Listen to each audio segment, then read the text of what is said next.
Back in the Depression, 1937, my dad and mom came out here from North Dakota, and on the farm they started cranking out the old-time ice cream. LACMA is what I know, what I breathe, and what I live. The largest encyclopedia museum west of the Mississippi. We have more than 100,000 works that spans the globe. This is Little Ethiopia and Fairfax. Basically, a lot of Ethiopians get together and have their own restaurants. We keep track of everything because here at the Tar Pits, we're basically collecting data to answer questions that haven't even been asked yet.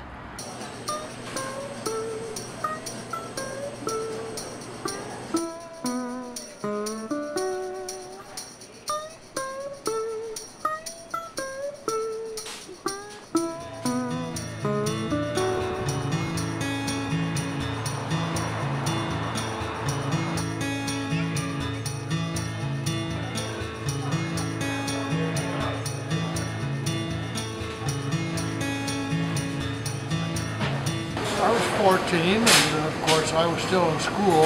In summertime we'd be busy and I'd come in and scoop ice cream.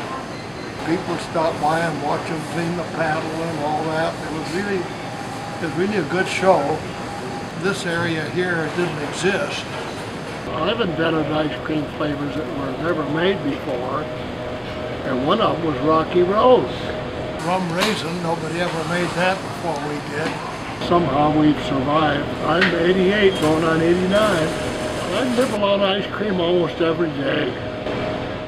They light up. They're lit from basically dusk till dawn. It's 202 straight lamps, all restored by artist Christopher Reynolds.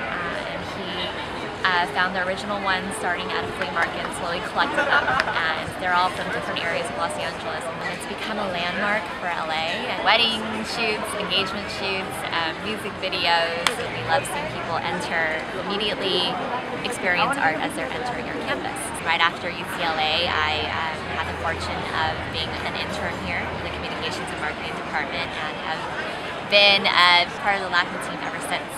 It's been a really dynamic period, and the museum's kept me busy, but it's really amazing that after 5 years here to see the change and to see people interacting with the museum in ways I never saw when I first started.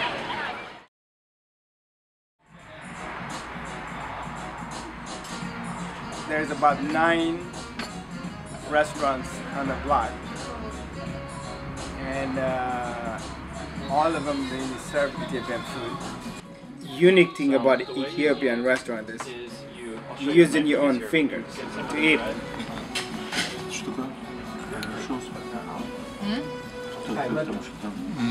Santa Monica's from here is about 15 minutes away. Venice the same thing, 15 minutes away. Hollywood about 15 minutes away. Our ingredient will bring them from back home. It's like everybody eats together. It's a friend, family comes here and they use the same big plate, uses the same thing. This is cool. You gotta feed each other then. Yeah, exactly. So I think that's unique about it.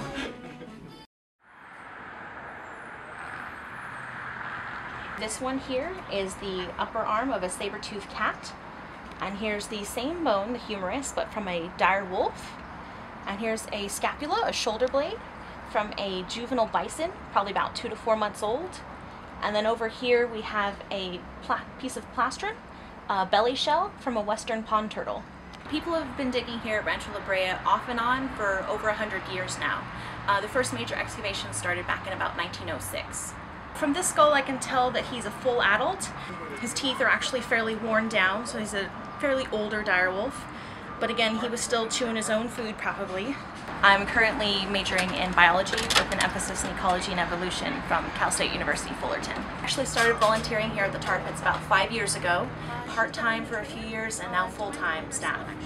I'm a paleontologist in the middle of Los Angeles. I definitely go to the Grove and the farmers market a lot just because there's so many food places, but even just in like a 1 mile radius around here, there's so many excellent food places of practically every kind of cuisine you could try. So inside the museum, there's all different kinds of exhibits, and one of the more famous ones is, of course, the animatronic giant ground sloth that is getting attacked by a saber-toothed cat on his back, and he's trying to throw him off, and the saber-toothed cat's trying to bite at him, and it's a big crowd pleaser. It's a fun one.